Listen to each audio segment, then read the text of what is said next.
Today we're assembling a rain barrel. Got a drill with a hole saw, and we're going to cut a hole in the bottom of the barrel. Make sure you get a good hole saw, because I ended up finally burning this one through to get it through. The hole saw was finished, but I got it through. It served its purpose once.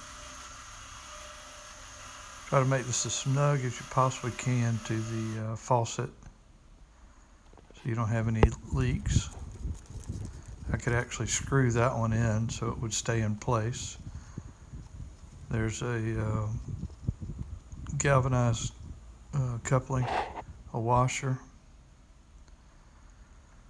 The big rubber washer goes on first, and then we have the metal washer to compress that so it seals.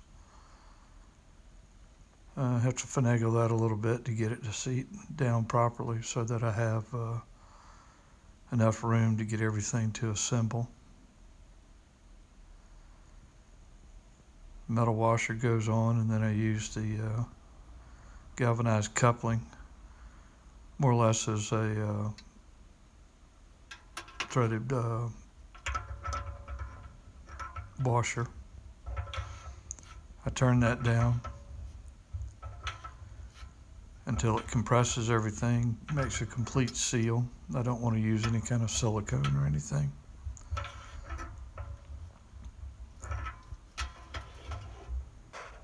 Okay. Now I need to make my stand. So I just set the barrel on the ground and then took my post hole digger and made 3 marks. That gives me my setup. And it's important that you get all 3 of these within the barrel location, and also you get them level and matched. You're talking about a lot of weight. So I get these, start off with my first one, and then as the tripod works, I go ahead and get this tamped in, put a little dirt in, you get your center set, and then you put in more dirt and you tamp it in, and you really don't even need concrete. I never use concrete on any of the posts. It's not going to move. It's not going to compress further in because I pounded it down a good bit by hand. So that's the first one. Now I try to match the other 2 to it. So I start with that one a little higher. Word to the wise, fill up the barrel after you put it on top of the post. Checking for water here. Not enough going in yet, so we're going to continue to pour in. The concept behind this is so that I can use this barrel instead of having my pump run all day, every day for a week.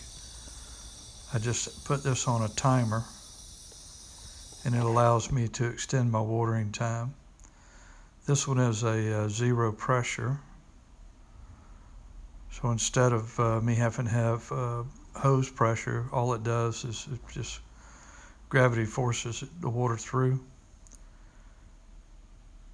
and it gives you a timer where you can set how many days a week you want and the duration for every time that it sets off.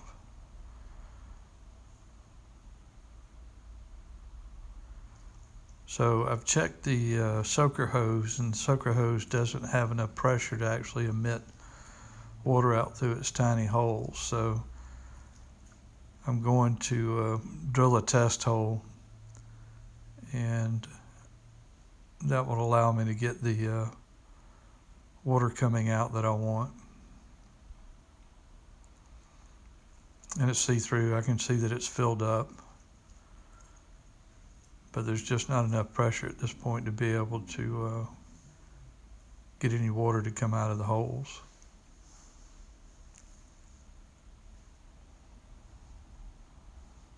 So what I've done is I've taken a drill and I've drilled a single hole and went all the way through. and this is one hole that I put in the hose. So basically what I'm going to do is go to each tomato plant, which this is what I'm using it for because they need more consistent water. I'm going to go to each tomato plant and drill a hole, go to the next one, drill a hole, and go to the next one and drill a hole. And every year I'll space them the same distance so I can reuse the same hose until it's worn out.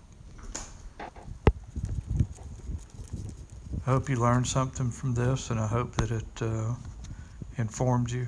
Just remember, zero pressure on the timer, and the soaker hose is not going to allow enough water to come through.